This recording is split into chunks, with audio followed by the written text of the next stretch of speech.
Fala aí pessoal, tudo tranquilo? Tudo bem com vocês? Vamos aqui para a nossa aula 25. Vamos falar aqui sobre impulso, quantidade de movimento e colisões. Vamos começar aqui falando, introduzindo essa grandeza nova que a gente vai chamar de impulso. O impulso ele é de uma força, né? Então a gente considera aqui uma força constante. Essa força ela vai atuar em um ponto material, ou seja, ele possui uma determinada massa, durante um intervalo de tempo ΔT. O que a gente denomina impulso, o impulso dessa força nesse intervalo de tempo, ele vai ser dado pela intensidade dessa força vezes o intervalo de tempo que essa força atuou nesse corpo. Essa fórmula aqui a gente pode usar quando a gente tem uma força que ela é constante ao longo desse intervalo de tempo. A unidade aqui do impulso ela vai ser dada a unidade de força, que no SI é Newton, vezes uma unidade de tempo, que no SI vai ser segundos, no sistema internacional é segundos. Então a unidade aqui de impulso é Newton vezes segundos. Para uma força constante, para um intervalo, para um gráfico aqui que a gente tem força pelo tempo, a área aqui embaixo dessa curva, deixa eu botar aqui a canetinha, em um determinado intervalo de tempo, a gente tem um gráfico aqui de força, a força atuando no corpo, vezes o intervalo de tempo que está atuando. Essa área aqui embaixo desse gráfico, ela vai representar para a gente o valor numérico dela, né? Vai ser o valor numérico do nosso impulso. Só fazendo um comentário, pessoal.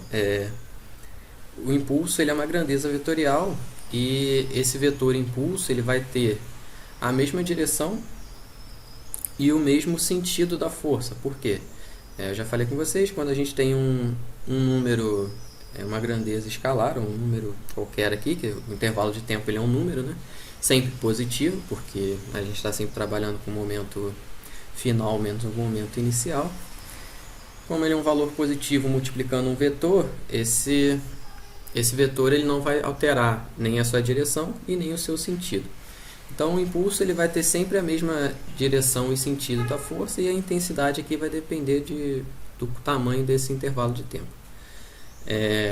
Mas voltando aqui para o gráfico, a intensidade ou o módulo desse vetor impulso, a gente consegue aqui num gráfico de força vezes o tempo, a gente consegue obter esse valor aqui fazendo a área aqui embaixo dessa curva no intervalo de tempo que a gente tem interesse.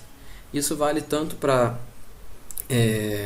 curvas onde a força ela é constante ou onde a força é variada. A única diferença aqui para uma força variando dessa forma aqui, você precisaria tentar dividir esse gráfico aqui em vários trapéziozinhos aqui para tentar medir essa área aqui embaixo. Mas a questão provavelmente se ela te der uma curva dessa forma aqui, ela vai te dar esse valor dessa área e você vai ter que saber interpretar isso aí como se fosse um impulso de alguma forma. Beleza? Vamos lá, quantidade de movimento. Vai ser um conceito novo também que a gente vai aprender. Considere um corpo de massa m com uma velocidade v em um determinado referencial. A quantidade de movimento ou momento linear é uma outra nomenclatura usada para também definir a quantidade de movimento desse corpo. Ela é a grandeza vetorial. Então a quantidade de movimento também é uma grandeza vetorial e ela vai ser dada por, então a quantidade de movimento ela é a massa desse corpo vezes a velocidade desse corpo. Qual é a unidade dessa grandeza? A massa em quilogramas no sistema internacional e velocidade é metros por segundo. Então a quantidade de movimento é massa vezes metros por segundo. Beleza? E basicamente isso. A questão da direção, intensidade e sentido é bem similar ao impulso. A massa é sempre um valor positivo, então ele vai ter sempre a mesma direção e o mesmo sentido da velocidade. Então se a velocidade está apontando para cá, o vetor quantidade de movimento ou momento linear também vai estar com nessa mesma direção e sentido. Beleza? e a intensidade vai variar em função da massa desse objeto, desse corpo. Vamos agora para uma terceira parte aqui, que ela vai misturar os conceitos de impulso e o conceito de momento. Misturar assim, vai relacionar um com o outro. Então vamos lá. Considere que a gente tem um corpo aqui de massa m submetido a um conjunto de forças, cuja resultante é Fr. A força resultante é esse vetor Fr. A gente está supondo que ela é constante e da mesma direção da velocidade. E aqui vamos lá então. Pelo princípio fundamental da dinâmica, o que nós vamos ter aqui? Lembrando aí que a força ela vai ser igual a massa vezes a aceleração. A resultante das forças atuantes nesse corpo vai ser igual a massa desse corpo vezes a aceleração. A aceleração, vocês lembram bem que é a variação da velocidade em função do tempo. Então a gente pode chamar aqui de um ΔV sobre um ΔT. Então vamos lá, força resultante é igual a, substituindo aqui a aceleração por ΔV sobre ΔT, aqui nessa fórmula, a gente vai ter que a força resultante é igual a massa desse corpo vezes um ΔV dividido por um ΔT.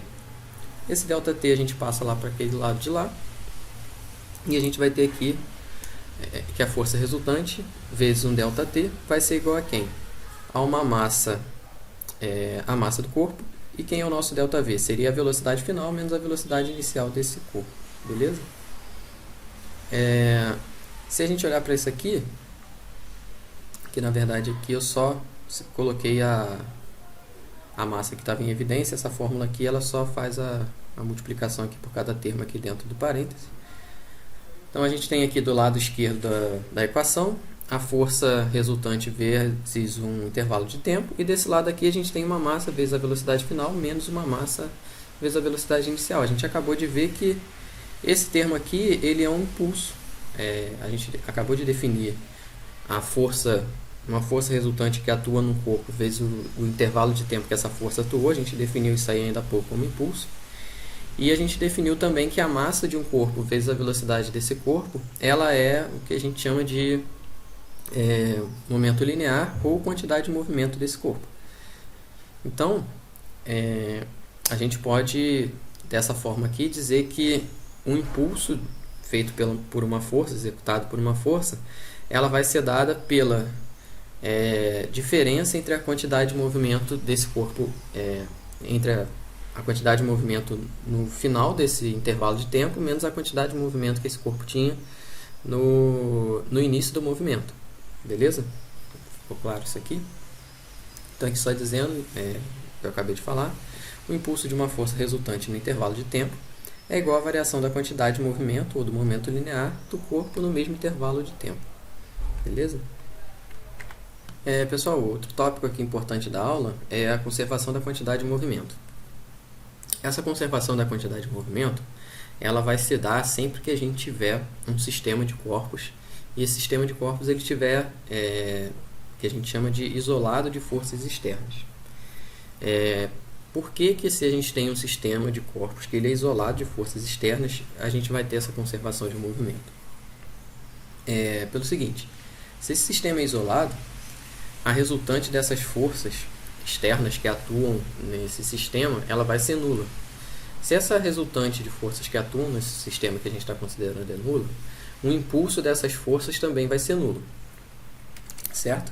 A gente viu que o impulso é a força resultante vezes o ΔT.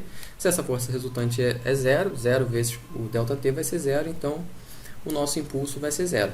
E a gente viu também que o impulso de uma força ele é dado pela diferença entre a quantidade de movimento no final do intervalo de tempo menos a quantidade de movimento que esse corpo tinha no início do intervalo de tempo. Essa diferença aqui para um sistema isolado de forças, ela tem que ser zero, e para essa diferença ser zero, o que a gente tem? A gente tem que a quantidade de movimento que vai ter no final desse intervalo de tempo, ela vai ser igual à quantidade de movimento que esse corpo teria no início desse movimento. Ou seja, a gente precisa ter uma conservação dessa quantidade de movimento. E beleza, mas o que é um sistema de corpos e quando que a gente considera que esse sistema de corpos ele é isolado de forças externas? Nessas três situações aqui. Quando, de fato, não tem forças externas atuando no que a gente está considerando o nosso sistema de corpos em estudo. Quando existem ações externas, mas a resultante é nula, ou seja, a somatória das forças que estão atuando nesse sistema, elas já vão acabar se anulando. Ou quando existem ações externas, mas a intensidade dessas forças que estão atuando são irrisórias perto das forças internas que estão acontecendo, e você pode desprezar essas ações externas que estão acontecendo, beleza? Então, a quantidade de movimento de um sistema de corpos isolados, de forças externas, é constante, ou seja, ela vai ser igual no início do intervalo de tempo que você está considerando até o final do intervalo de tempo que você está considerando, beleza? O que pode ser um exemplo aqui de conservação da quantidade de movimento? Por exemplo, você tem, quem nunca viu vídeo no YouTube de uma pessoa, geralmente com uma arma grande, uma 12, sei lá, dando um tiro e levando chama de coice. O que está acontecendo aí? Você tem um sistema que é a arma, né? Vamos considerar aqui. Nossa, eu sou um péssimo desenhista, mas aqui vamos supor que isso aqui seja a arma. A arma ela é um sistema isolado a princípio de forças externas. Ela está aqui, não tem nenhuma força aqui atuando nela. Mas o que acontece? Na hora do disparo, você tem um projétil sendo lançado aqui para frente. Com esse projétil ele tem uma certa massa e uma certa velocidade. Respeitando a conservação da quantidade de movimento, para que esse sistema aqui ele mantenha a quantidade de movimento, como aqui eu estou gerando um vetor de quantidade de movimento nesse sentido aqui, então o meu Q, que é o vetor de quantidade de movimento da bala, ele está para cá, para que esse meu sistema continue no início, só para deixar claro, como ela estava em repouso aqui, não tinha qualquer movimento, ela estava com uma quantidade de movimento inicial igual a zero. Então, para que continue igual a zero, essa minha arma ela precisa deslocar no sentido contrário do deslocamento da bala. Obviamente ela vai se deslocar com uma velocidade menor, por conta a massa da bala é muito menor do que a massa da arma. Então, a velocidade que essa arma vai vir para trás é menor do que a velocidade que a bala atinge.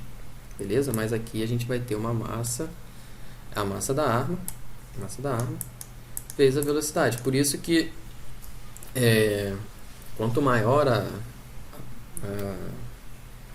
a potência aqui, a quantidade de movimento gerada da bala, maior vai ser esse coice que a pessoa leva da arma, para manter essa quantidade de movimento. As questões que a gente vai ter nesse sentido aí vai ser, geralmente um canhão, deu um disparo, a bala de certa massa foi para frente com velocidade X. Descubra qual foi a velocidade que o canhão se deslocou para trás. Isso aí é óbvio, ela só vai se deslocar, o canhão só vai se deslocar se a gente considerar que não tem nenhum atrito com o chão, considerar tudo perfeitamente liso, aí teria um deslocamento numa velocidade para trás, mas no caso real o canhão está fixo, então ele acaba transferindo essa quantidade de movimento para outro lugar. É importante falar também que a quantidade de movimento, apesar da quantidade de movimento permanecer constante num sistema isolado de forças, não necessariamente a energia mecânica desse sistema ela vai se manter constante, né? São princípios independentes acontecendo ali entre si. Então, o princípio da conservação de energia ele é totalmente independente do princípio de conservação de movimento. Beleza, pessoal? E a parte final aqui da aula a gente vai tratar do seguinte tema, que são choques ou colisões. Esses choques e colisões aqui que a gente vai estar abordando nessa parte aqui da física, eles vão ser sempre unidimensionais, ou seja, eles vão estar sempre acontecendo na mesma direção. Então, se eu tiver aqui, por exemplo, dois corpos, eles vão se chocar e eles vão continuar na mesma reta, ou um vai bater no outro, um vai voltar e o outro vai continuar, mas sempre na mesma dimensão, na mesma direção, na mesma dimensão ali. A gente não vai ter, por exemplo, o que aconteceria numa mesa de sinuca, que a gente tem aqui uma bola e ela bate aqui e tomaria uma dimensão diferente, uma direção diferente, beleza? Sempre considerando que a gente está em uma dimensão só, em uma reta só. Aqui, pessoal, a gente vai ter 3 tipos de choques que a gente vai estudar. O primeiro deles é o perfeitamente elástico. O que a gente tem no perfeitamente elástico? A gente tem aqui 2 partículas, por exemplo, 2 corpos. Vai ocorrer uma colisão entre esses 2 corpos. No choque perfeitamente elástico, o que vai acontecer? Uma dessas partículas aqui, ou as duas, vão possuir uma determinada quantidade de energia cinética. Essa energia cinética ela vai ser convertida momentaneamente para uma energia potencial elástica, e num instante após a colisão, o que vai fazer essas partículas se separarem, essa energia potencial elástica ela vai ser convertida novamente em energia cinética, sem haver qualquer tipo de perda da energia cinética. Então, um choque perfeitamente elástico, a gente tem a conservação da energia cinética e a conservação da quantidade de movimento. O segundo exemplo aqui de choque que a gente vai estudar é o choque que ele é perfeitamente inelástico. Ao contrário do choque perfeitamente elástico, que toda essa energia cinética é conservada, ou seja, quando a gente está falando de choque perfeitamente elástico, quando a gente pensa numa coisa que é elástica, quando a gente estudou mola, quando a gente considera que uma mola é elástica, o que significa? Significa que, independente da deformação que ela sofra, ela sempre vai voltar para a posição inicial que ela estava. Ela não vai ter nenhum tipo de deformação. O choque é perfeitamente inelástico. Um dos corpos ou os 2 corpos, eles vão sofrer uma deformação de tal forma que parte dessa energia cinética ela vai ser perdida, e esse corpo ele vai ser deformado de tal forma que ele vai acabar, os 2 corpos eles vão sair grudados, entre aspas, assim, eles vão sair caminhando juntos após essa colisão. Um exemplo de um choque perfeitamente elástico, assim, resguardando as devidas considerações que tem no mundo real, que não existe teoricamente um choque perfeitamente elástico, mas algo que seria próximo seria, por exemplo, 2 bolas de bilhar se chocando. A gente tem praticamente a transferência de uma energia cinética para outra quase que integral. A gente não tem esses 2 objetos não sofrem uma deformação. Agora, um choque perfeitamente inelástico, imagina que se a gente substitui uma dessas bolas aí de sinuca por uma massinha, aquela massinha de criança, massinha de modelar, o que vocês imaginam que vai acontecer? Vai ocorrer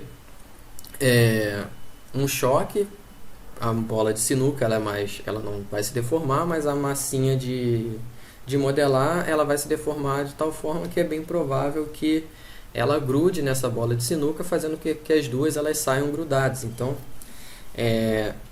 parte dessa energia cinética que teria a bolinha de sinuca, ela vai ser usada para deformar essa massa de modelar. E com isso, parte dessa energia cinética ela vai ser dissipada, e a gente tem aqui, no caso de um choque perfeitamente inelástico, a gente tem uma dissipação, entre aspas, máxima do que poderia ter entre 2 corpos. Dissipação da energia cinética, no caso, né? E os corpos aqui, a característica desse choque é que os corpos vão permanecer juntos. E o terceiro tipo de choque que a gente tem é o choque parcialmente elástico. Então ele vai estar no intermediário entre o choque elástico, que ele não tem qualquer tipo de perda de energia cinética, e o choque perfeitamente inelástico, que ele tem uma perda máxima de energia cinética, comparando os 3 tipos de choques, né? No choque parcialmente elástico, o que a gente vai ter? A gente vai ter uma perda dessa energia cinética durante a colisão de algum dos objetos. De alguma forma ele vai sofrer uma deformação que não vai retornar. Então parte dessa energia cinética foi usada para deformar esse objeto, mas não houve uma deformação a ponto de dos dois saírem unidos, beleza? Eu vou entrar aqui um pouco agora na parte das equações, que vai envolver esses três movimentos. Os três movimentos a gente vai ter a conservação da quantidade de movimento, porque nesse caso aí que a gente está estudando, essas bolinhas ela não vai ter nenhuma força externa atuando nela. Então, como falei no tópico anterior, quando a gente não tem força externa, o impulso é zero, a gente precisa ter que a quantidade de movimento inicial do sistema vai ser igual à quantidade de movimento final do sistema. Então, vamos analisar aqui no choque perfeitamente elástico qual seria a quantidade de movimento inicial do sistema. Seria a massa dessa bolinha A vezes a velocidade que essa bolinha estaria, mais a massa da bolinha B vezes a velocidade que essa bolinha estaria. Lembrando que não necessariamente as duas bolinhas precisam estar em movimento. Se ela estiver em repouso, a gente só considera aqui que a velocidade dela é zero e vai funcionar perfeitamente a equação aqui. Lembrando que o que importa aqui é que os objetos eles estejam separados depois. Pode existir algum tipo de colisão elástica que existe uma total transferência da energia cinética de A para B e a bolinha B aqui no final do movimento ela fique parada e transfira toda essa energia cinética para B, nada impede isso. Mas aqui voltando, vamos lá, aqui a quantidade de movimento inicial, acabei de falar, a massa inicial de A vezes a velocidade de A, mais a massa inicial, não faz sentido que eles não vão ter perda de massa, né? A maioria dessas questões não consideram nenhum tipo de perda de massa aqui variação de massa dos corpos, né? Então a massa vai ser igual no início e no final, mas a velocidade vai variar comparando os dois, o início e o final do movimento, beleza?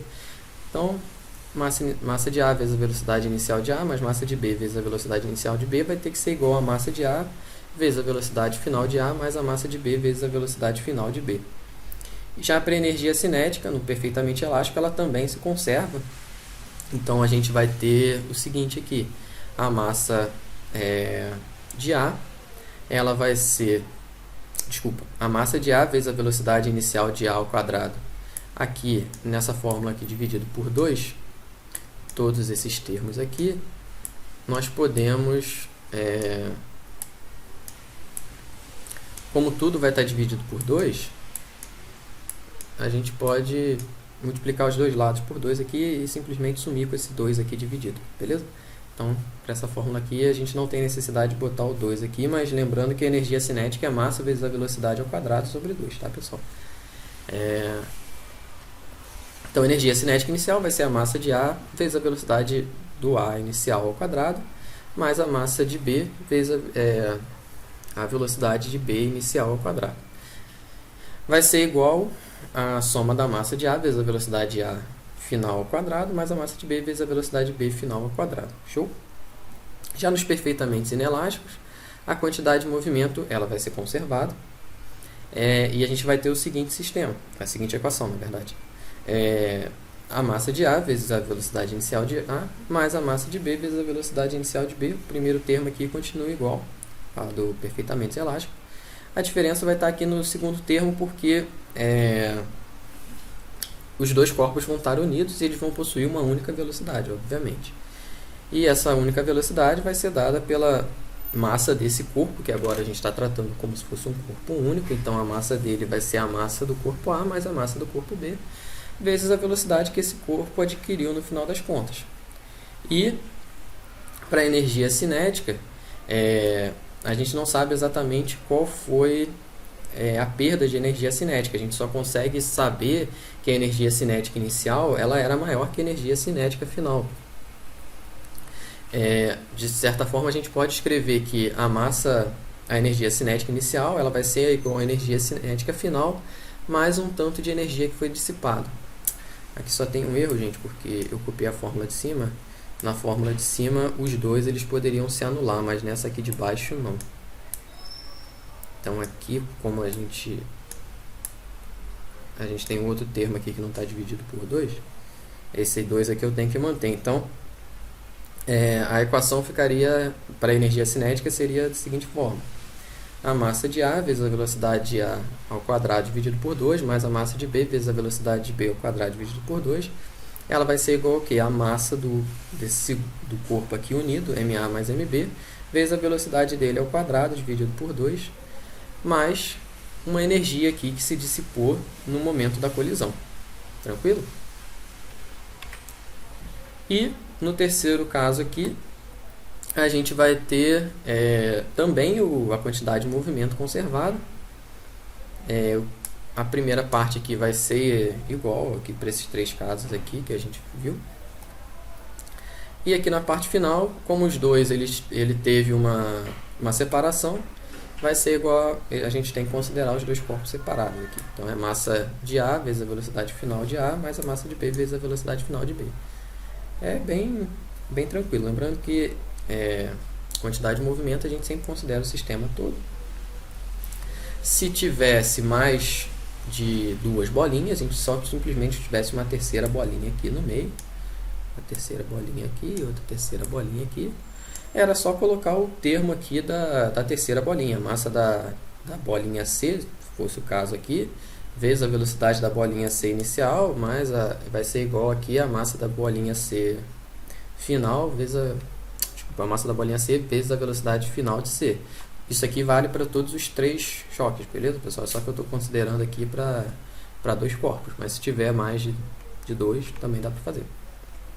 É só adicionar termos aqui. MA vezes MC vezes VC, MD vezes VD e assim por diante. Tranquilo? E a energia cinética, da mesma forma que o perfeitamente inelástico, a energia cinética inicial ela vai ser maior do que a energia cinética final, porque mesmo aqui não havendo uma junção completa dos corpos, um deles acabou se deformando de alguma forma e a gente teve uma certa dissipação dessa energia cinética. Então, da mesma fórmula praticamente da outra, só que aqui a gente, como tem os corpos separados, a gente vai analisar a massa, a velocidade desses corpos aqui de forma individual. Aqui de novo, pessoal, eu esqueci de botar o 2 dividido por 2. Vou corrigir o slide para mandar para vocês. Mas a energia cinética, a gente vai ter que a energia cinética inicial mais a energia cinética final vai ser igual a energia cinética final mais uma energia aqui que a gente dissipou, que foi dissipada, que a gente não sabe exatamente quanto é. A questão pode pedir para vocês calcularem isso, né? E tem algumas formas dela cobrar isso aí de vocês. Ela pode dar essa energia de que foi dissipada, pode fazer o que ela achar melhor. É isso, essa parte aqui teórica da matéria a gente fecha agora. Eu vou ver essa parte teórica, na verdade vai ser a última parte teórica dessa disciplina que a gente vai ver. O restante das aulas vai ser revisão, exercício, mais um pouco de exercício dessa parte da matéria. E, bom, vamos para os exercícios agora. E é isso. Vamos lá, pessoal, vamos fazer aqui os exercícios para fechar a aula. Primeira questão, ela fala o seguinte: uma esfera se move sobre uma superfície horizontal sem atrito. Num dado instante, sua energia cinética vale 20 joules e a sua quantidade de movimento tem módulo de 20 newtons vezes segundo.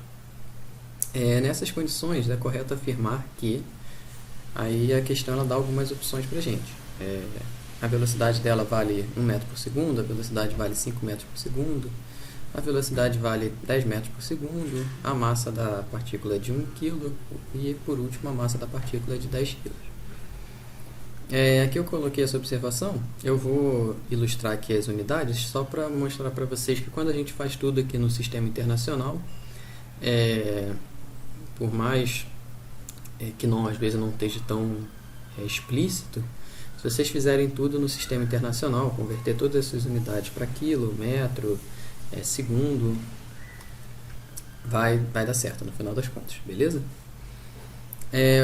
Aqui a fórmula eu coloco a massa com um M pequenininho, mas aqui eu vou colocar com um M grandão, só nessa questão aqui, só para deixar claro, mas as unidades, todas as unidades elas vão estar aqui entre os colchetes, beleza? Então, a questão ela fala o seguinte pra gente, que a energia cinética ela vale 20 joules e a quantidade de movimento tem vale 20 newtons vezes segundo. A gente já viu que a energia cinética de uma partícula ela é dada pela massa dessa partícula vezes a velocidade dela ao quadrado dividido por 2. Então a gente tem aqui que 20 joules vai ser a massa vezes a velocidade ao quadrado dividido por 2. E a gente tem também que, a gente viu nessa aula de hoje, que a quantidade de movimento de uma partícula, de um corpo, ela é dada pela massa dessa partícula vezes a velocidade dessa partícula. Então, a gente não sabe a princípio nem quanto que vale a massa dessa partícula, nem quanto que vale a velocidade dessa partícula, certo? Mas a gente sabe que o produto aqui da massa vezes a velocidade dá 20 newtons vezes segundos. Se vocês olharem aqui bem para a fórmula da energia cinética, a gente consegue substituir, reescrever isso aqui como massa vezes velocidade ao quadrado da forma massa vezes a velocidade vezes a velocidade. Então, quem é esse aqui? Isso aqui é nada mais nada menos que a quantidade de momento que a questão deu para a gente aqui, que é 20 newtons vezes segundos. Então, eu vou substituir aqui esse produto de massa vezes velocidade por 20 newton vezes segundos. Então, vai sobrar aqui para a gente só a incógnita, que é a velocidade. Então, aqui eu vou ter 20 de um lado aqui da equação, 20 joules, que é a unidade da energia aqui cinética. Joule, para quem não lembra, unidade de energia, também unidade de trabalho. Só lembrando, trabalho é força vezes deslocamento, força é newton, deslocamento é em metros, então joules é newton vezes metros. Desse lado da equação aqui, o que a gente tem? A gente tem um newton, esse newton aqui a gente pode cortar com essa unidade de newton. 20 a gente corta com esse 20 aqui, então vai ficar um de cada lado. Esse 2 ele vai passar para lá multiplicando, então a gente vai ter aqui 2 vezes a unidade de metro. E aqui desse lado a gente vai ter a velocidade multiplicando aqui a unidade de segundo, essa unidade de segundo vai passar para lá dividindo, então a gente vai ter que a velocidade é igual a 2 metros por segundo. Como já era de se esperar, a unidade aqui da velocidade, se a gente faz tudo no SI, a gente vai obter a unidade de velocidade no SI, que é metros por segundo. Então, vamos olhar aqui, a gente descobriu qual é a velocidade da partícula. Atende alguma dessas alternativas aqui? Não, nenhuma dessas alternativas fala pra gente que a velocidade é igual a 2 metros por segundo. Então, as outras opções que a gente tem aqui é saber qual é a massa dessa partícula. Então, vamos calcular qual é a massa dessa partícula. Aqui a gente pode fazer das duas formas, ou a gente substitui aqui na fórmula da energia cinética, ou a gente substitui aqui na fórmula da quantidade de movimento. A quantidade de movimento é mais fácil, porque não precisa levar nada aqui ao quadrado, mas seria bem simples também. Mas então vamos lá, substituindo aqui na quantidade de movimento, a gente vai ter que 20, a unidade da quantidade de movimento vai ser newton vezes segundo, é igual a massa dessa partícula vezes a velocidade. A velocidade a gente descobriu aqui que é 2 metros por segundo, vai ser igual a massa da partícula. Aqui, se vocês olharem, a gente não consegue cortar imediatamente nenhuma unidade, mas se a gente desmembrar essa unidade aqui de newton, o que a gente tem? Newton, lembrando, é a unidade de força. Força é massa vezes aceleração. Aceleração é metros por segundo ao quadrado. Então, é quilograma vezes metros por segundo ao quadrado, vezes o segundo aqui, que já estava aqui. Então, a gente tem, de um lado, 20 kg metros por segundo ao quadrado vezes segundo, e do outro lado, metros por segundo. A gente corta esse metro com esse metro aqui. Esse segundo aqui que está dividindo vai passar para lá multiplicando. A gente vai ter aqui segundo ao quadrado. Esse segundo ao quadrado vai cortar com esse segundo ao quadrado. E, como já era de se esperar, a massa desse lado aqui vai sobrar só o quilograma, que é a unidade de massa, né? E 2 aqui dividido por 20 dividido por 2, passando para lá, a gente vai ter que o valor da massa dessa partícula vai ter que ser de 10 kg. E que é justamente aqui a nossa letra E. Tranquilo? Beleza, então. Vamos para o próximo. Na cobrança de uma penalidade máxima, em um jogo de futebol, a bola que está inicialmente parada na marca do pênalti sai com velocidade de 20 metros por segundo, após ser chutada pelo jogador. A massa da bola é de 0,45 kg E o tempo de contato entre o pé do jogador e a bola é de 0,25 segundos. E a questão pergunta para a gente o seguinte: qual é a força média que o pé do jogador aplica sobre a bola nessa cobrança? Está escrito de outra forma, mas é basicamente isso que ele quer saber. Então aqui, pessoal, o que a gente tem nessa situação? A gente tem uma bola que ela inicialmente estava parada, estava com velocidade, estava em repouso, a questão fala isso pra gente, está inicialmente parado na marca do pênalti. Então a gente tem uma bola aqui com uma velocidade inicial de 0 metros por segundo. O jogador, com o pé dele, ele vai imprimir uma força nessa bola durante um determinado tempo, durante um determinado intervalo de tempo, que a questão fala que é 0,25 segundos. E essa força que ele fez durante esse determinado intervalo de tempo, ele vai impulsionar essa bola. É o que a gente vai ter como o impulso. E a gente viu na aula de hoje que o impulso de um determinado objeto, ele em um determinado intervalo de tempo, vai ser dado pela diferença da quantidade de movimento que ele vai ter no final do movimento, menos a quantidade de movimento que ele tinha no início desse movimento. Então, a gente viu aqui durante a aula que o impulso ele vai ser a quantidade de movimento final, que seria o que? A massa desse objeto, que no caso aqui é a bola, vezes a velocidade final da bola. A questão dá isso tudo pra gente, ela dá a massa da bola, ela dá a velocidade final que a bola estava, dá a velocidade inicial e fala pra gente aqui qual foi o intervalo de tempo que essa força foi aplicada. O impulso a gente sabe aqui que é a força resultante, no caso aqui como só tem o jogador aplicando, a força resultante aqui vai ser só a força que o jogador aplicou. Vezes o intervalo de tempo que a questão também fala. Então é basicamente a gente conseguir montar isso na nossa cabeça e substituir na fórmula, a gente vai conseguir achar a força, que vai ser a única coisa que está faltando aí. Então vamos lá, força vezes o intervalo de tempo, que vai ser aqui desse lado da fórmula, vai ter o nosso impulso. Força vezes 0,25 segundos, sempre lembrando que todas as unidades têm que estar aqui no SI. Então, segundos vai ser igual a 0,45 kg, que é a massa da bola, vezes a velocidade final, 20, menos a massa da bola vezes a velocidade inicial, que era 0, então esse termo aqui vai zerar. Então a gente vai ter aqui força vezes 0,25 é igual a 0,45 vezes 20, dá 9, menos 0. Esse 0,25 vai passar para lá dividindo, esse aqui é 1/4, então a gente vai passar para lá multiplicando por 4. E a gente vai ter no final das contas que a força média que o pé do jogador aplicou foi de 36 N. Beleza? E a última questão da aula que a gente vai fazer é o seguinte, vamos lá, sobre um carrinho de supermercado de massa 20 kg, inicialmente em repouso, atua uma força resultante horizontal variável com o tempo, de acordo com o gráfico abaixo. Então a questão fala pra gente que a gente tem um carrinho de supermercado, ele vai estar, nesse carrinho vai estar atuando uma força com resultante horizontal, ou seja, toda a força ela vai estar atuando aqui na direção horizontal. Ele fala que essa força é variável e dá pra gente um gráfico dessa força. E ele pede para a gente calcular qual seria o módulo da velocidade máxima adquirida pelo carrinho em metros por segundo. Então, pessoal, o que a gente tem aqui?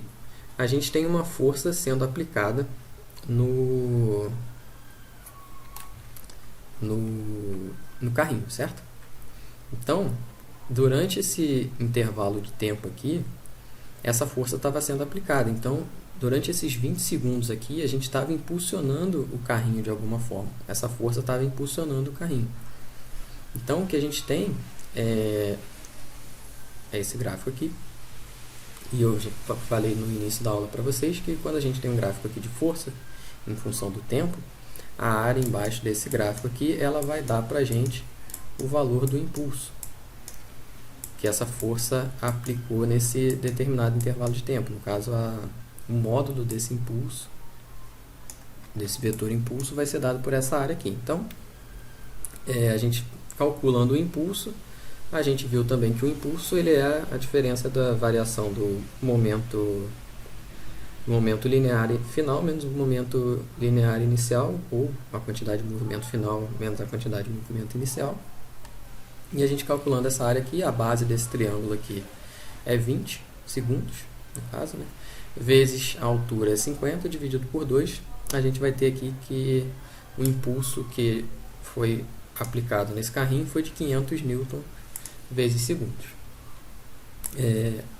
Continuando aqui, 500 Newton vezes segundo, a gente sabe que é a velocidade final desse carrinho vezes a massa do carrinho, menos a velocidade inicial do carrinho vezes a massa do carrinho. A velocidade inicial, a questão fala para a gente que sai do repouso, então isso aqui vai ser zero. Aqui já na parte de baixo aqui eu tenho que 20 kg vezes essa aqui vai ser zero. A massa do carrinho aqui vai ser 20 kg. E o que a gente quer calcular aqui seria a velocidade final, que seria a velocidade, o máximo de velocidade que ele atingiu. Tranquilo? Então, cadê? Só a gente passa para lá dividindo. Aqui só questão das unidades, a gente vai ter aqui desse lado da equação 500 newtons vezes segundos, e do outro lado aqui 20 quilos, que é a unidade de massa, vezes a velocidade. Desmembrando aqui Newton é que? Quilograma vezes metros por segundo ao quadrado. Esse quilo vai cortar com esse quilo daqui. Esse segundo vai cortar com segundo ao quadrado, vai cortar com um dos segundos que está multiplicando aqui. E vai sobrar desse lado aqui da equação 20 metros por segundo, que é a unidade de velocidade. 500 dividido por 20, a velocidade final aqui adquirida, que também vai ser a velocidade máxima, vai ser de 25 metros por segundo, beleza? Show. Aqui, só para explicar por que a velocidade máxima não seria aqui na força máxima, por exemplo, porque enquanto você está aplicando uma força e essa força ela é crescente, ela é positiva na verdade, ou seja, se independente aqui eu estou aumentando a minha força, mas aqui eu estou diminuindo, mas ela continua sendo positiva, então eu estou sempre contribuindo com o aumento da velocidade desse carrinho. Em momento algum, se eu, em algum momento aqui do gráfico, passasse a diminuir, descesse aqui para uma força negativa, aqui eu teria já o meu ponto, eu teria que parar aqui para considerar a velocidade máxima, porque a partir desse ponto aqui eu estaria reduzindo, eu estaria aplicando uma força no sentido contrário ao carrinho. Mas como durante todo o gráfico essa força ela tem um valor positivo, então a gente tem que considerar considerar que ela está sempre contribuindo para a velocidade, beleza? E a resposta aqui vai ser a nossa letra E. E é isso, a gente fecha a aula por aqui. E semana que vem eu trago mais exercícios para vocês. Valeu!